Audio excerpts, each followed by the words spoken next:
As I start each new year, I always like to take a look at my systems, like how I'm organizing things, to see if there's places where I could be more efficient or more productive.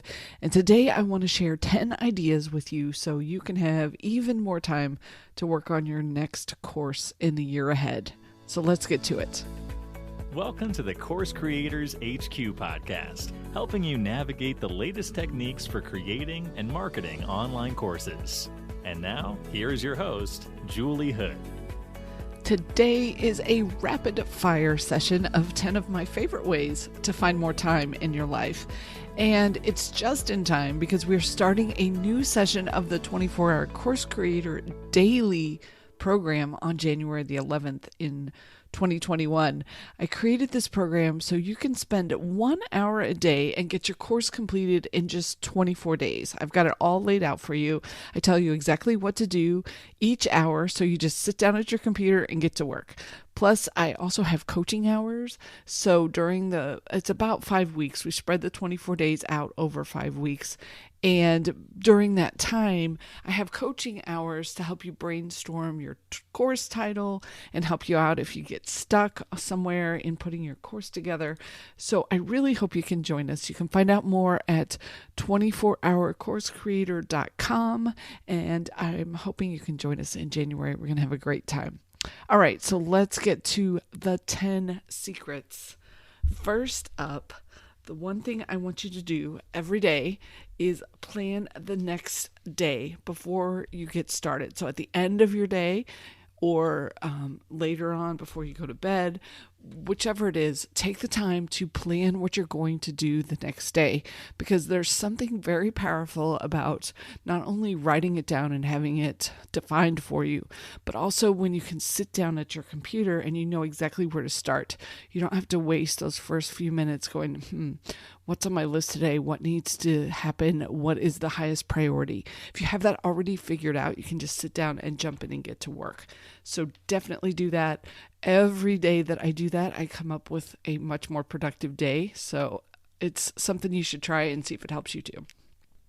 Number 2 is to cut your course down and maybe even turn it into 2 courses. I see this with nearly every single course creator that I work with.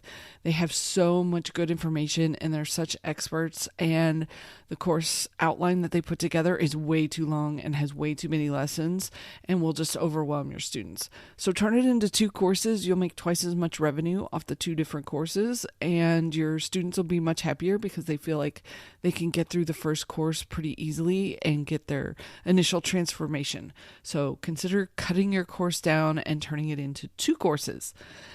Number 3, schedule your course time on your calendar and schedule it sort of like it's a doctor's appointment. And you know how the doctors always say, you have to give us 24 hours notice if for some reason you're not going to make it to your appointment. And if they don't, they charge you. So I want you to take these appointments that seriously with yourself. Schedule them into your calendar, make them unbreakable appointments with yourself to work on your course, and schedule them in. Make them appointments that you know you're going to keep with yourself. Number 4 is all about doing really detailed and effective outlines for your course. So I'm going to give you 3 different ideas on how you could do this. The first one, for my people who love mind maps. I know those of you who love them are addicted to them, and that's not me, but I know a lot of you are. And so there's 3 different tools that you can use. MindMaster, MindJet, and xmind.net. xmind.net. They all have free and paid versions, so you can try one of those tools and see if they can help you with putting your course outline together in a mind map.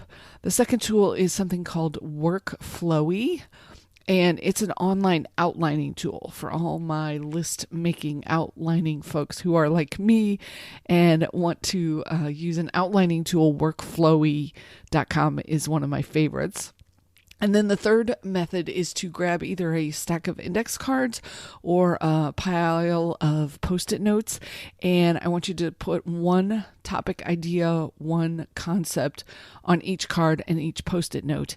And then you can rearrange them on a table and get your layout and outline for your course. So that's 3 different ways to do a much more efficient and much better outline for your course. Number 5 is I want you to either get your groceries delivered or at least do grocery pickup for so that you're not spending hours and hours in the grocery store. This is one of the best things I did. I drive to pick up my groceries. I listen to podcasts on the way and on the way home. If I have to wait a few minutes, I always have my phone with me. I can do a little bit of work while I'm waiting, but I don't spend any time in the store looking for groceries. So it's a huge time saver for me. Number 6 is to use an electronic calendar, either something like Google Calendar or Apple Calendar. And here's why. I'm not a huge fan of doing all of your planning on digital, because there's something about physically writing things down. I think that's much more effective generally for most people. But I do love the digital calendars and the online calendars because there are a couple features in those that you can't get with just a paper calendar. The first one is that you have reminders. So you can set up notifications that will tell you whenever you want to remind you about upcoming events.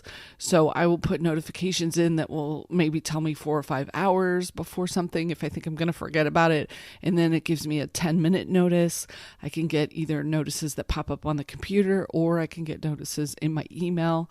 So that's really helpful. And then for any kind of meeting that is recurring, so something that you have every day, every week, those kinds of meetings, you set them up once in your tool and then you tell it how often it should recur. So another huge time saver rather than having to keep track of every single event. You put it in once and say, I want this to be weekly until May 31st, or I want this to be weekly until the end of the year.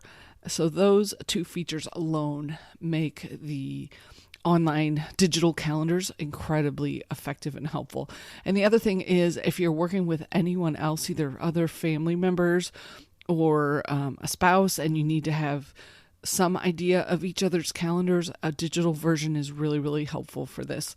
So when my kids were younger, and they were very, very busy with school activities, we each had our own digital calendar.